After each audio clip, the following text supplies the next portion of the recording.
ہم بلاتے ہیں ہمارے ایک ایسے اسلامی بھائی کو جس کو ہم اگر حدیث کمپیوٹر کہیں تو غلط نہ ہوگا. ایسا کیا ہے اس اسلامی بھائی کے پاس؟ آئیے بلاتے ہیں, تشریف لائیے انشاءاللہ. السلام علیکم ورحمۃ اللہ وبرکاتہ. ماشاءاللہ, کیسے ہیں آپ؟ ٹھیک ہے. پہلے بیٹا اپنا نام بتائیں گے آپ. محمد منور اتاری.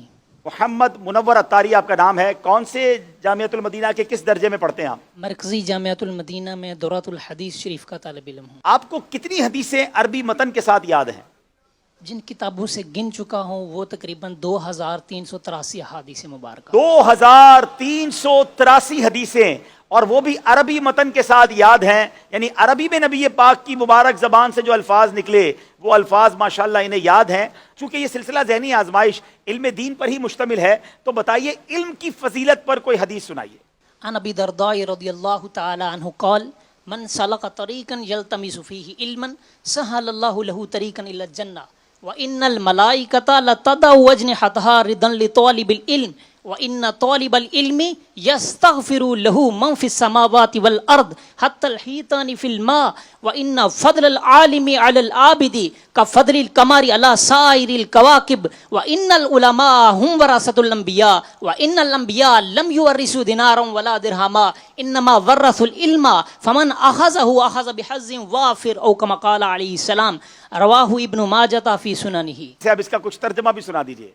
حضور علیہ السلام نے ارشاد فرمایا کہ جو علم حاصل کرنے کے لیے کسی رستے پر چلتا ہے تو اللہ تبارک و تعالیٰ جنت کی طرف اس کا رستہ آسان فرما دیتا ہے. واہ واہ واہ, سبحان اللہ سبحان اللہ. پھر کیوں نہ علم دین کی طرف آئیں, پھر کیوں نہ اپنے بچوں کو بھی عالم بنائیں اور ان فضیلتوں کے جو ہے ہم حصہ دار بن جائیں. اچھا, علم کی بات تو ہو گئی, عالم کی فضیلت بتائیے. من جلس عند العالم ساعتین ساعتین او سمع منہ کلمتین کلمتین او مسا معہ خطوتین خطوتین اعطاہ اللہ عز وجل جنتین جنتین کل جنت مثل دنیا مرتین. مرتین. کیا بات ہے, کیا بات ہے. اب اس حدیث کی ذرا ترجمہ سن لیتے ہیں جی.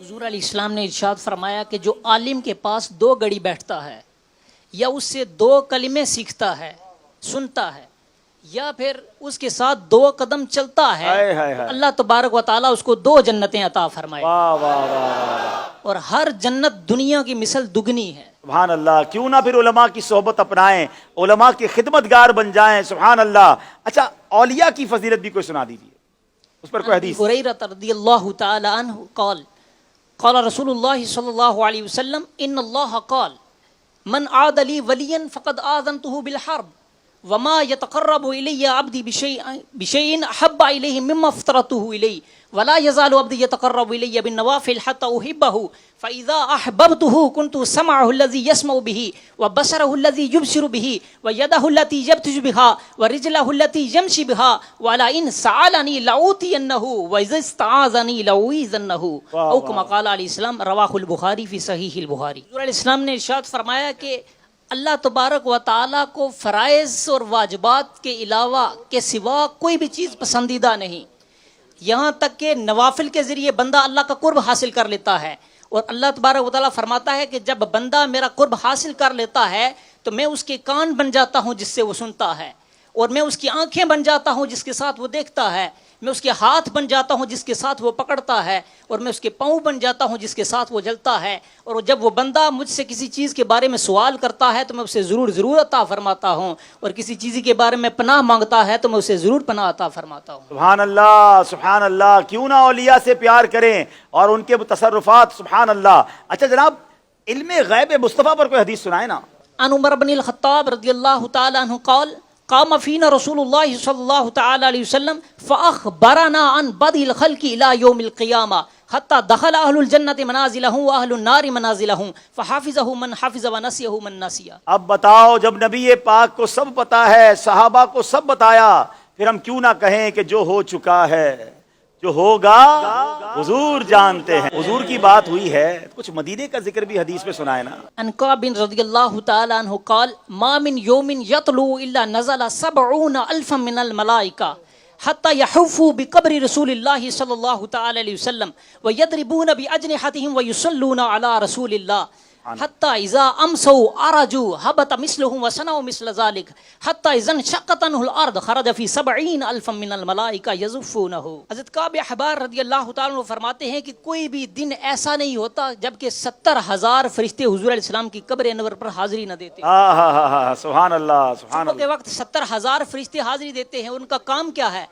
فرمایا ان کا کام یہ ہے کہ وہ اپنے پرو کو پھڑپھڑاتے ہیں اور حضور علیہ السلام کی ذات پر درود پاک بھیجتے ہیں. سبحان اللہ سبحان اللہ. جب شام کا وقت ہوتا ہے تو وہ 70,000 آسمانوں کی طرف چڑھ جاتے ہیں.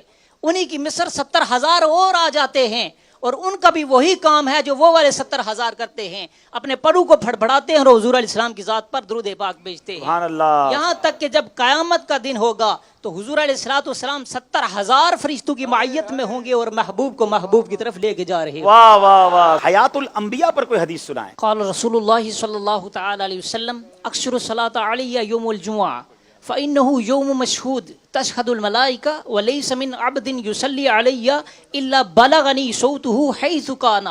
وقلنا بعد وفاتك قال إن الله حرم على الأرض أن تأكل أجساد الأنبياء فنبي الله حي يرزق أو كما قال عليه السلام. رواه ابن ماجہ فی سننہ. حضور علیہ السلام نے ارشاد فرمایا کہ مجھ پر جمعہ کے روز کثرت کے ساتھ درود پاک پڑھا کرو کیونکہ یہ یوم مشہود ہے، فرشتوں کی حاضری کا دن ہے. اور جو جمعہ کے دن مجھ پر کثرت کے ساتھ درود پاک پڑھتا ہے تو اس کی آواز مجھ تک براہ راست پہنچتی ہے، وہ جہاں بھی ہو. اور فرمایا صحابہ اکرام نے عرض کی یا رسول اللہ کیا آپ کے ظاہری وصال کے بعد بھی ہماری آواز آپ تک پہنچے گی؟ تو فرمایا ہاں، کیونکہ اللہ تبارک و تعالیٰ نے زمین پر یہ حرام کر دیا ہے کہ انبیاء کے جسم کھائے. اللہ کے نبی زندہ ہیں، انہیں رزق دیا جاتا ہے. حدیث میں ہے کہ اللہ کے نبی زندہ ہوتے ہیں، انہیں رزق دیا جاتا ہے. سبحان اللہ. بہت خوبصورت حدیثیں سنائی. حدیثیں تو ان کو بہت یاد ہیں. دعوت اسلامی کے جامعات جہاں علماء بنائے جاتے ہیں، قرآن و حدیث کا علم دیا جاتا ہے، کیوں نہ ہم اپنے بچوں کو بھی اس شعبے کے ساتھ وابستہ کریں.